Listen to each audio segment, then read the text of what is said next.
Hello guys, in this video we are going to talk about the bridge rectifier. The circuit diagram of a full wave bridge rectifier is as shown in this figure. It contains a step down transformer, 4 diodes D1, D2, D3 and D4 and a load resistance RL.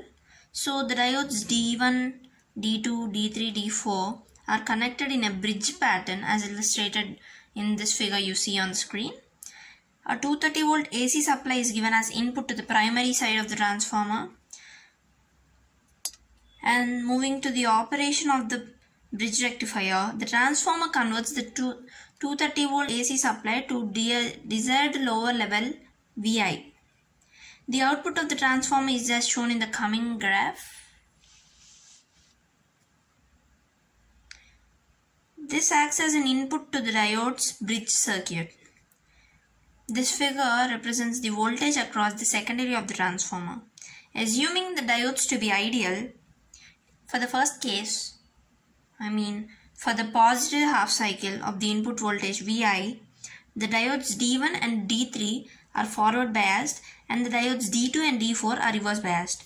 So the diodes D1 and D3 acts as closed switches and D2 and D4 acts as open switches, and the equivalent circuit diagram is as shown in this figure.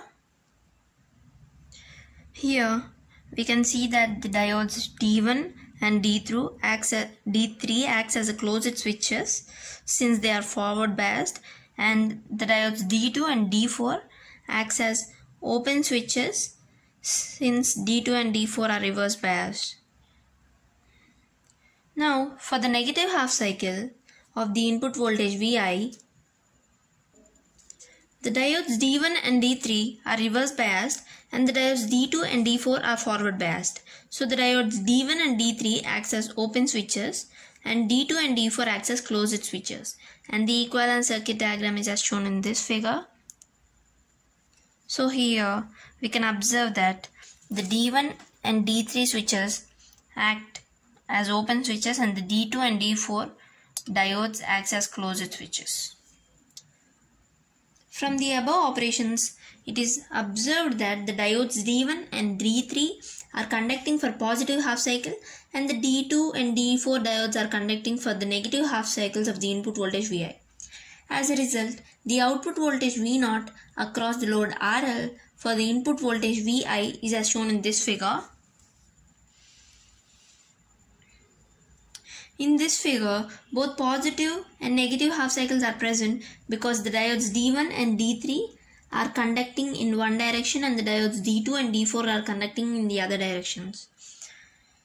Now, talking about the efficiency of a rectifier circuit, bridge rectifier circuit, it's given that the efficiency for a bridge rectifier is 81.2%. And the ripple factor for this is equal to 0.483. And that's all we have to talk about the bridge rectifier.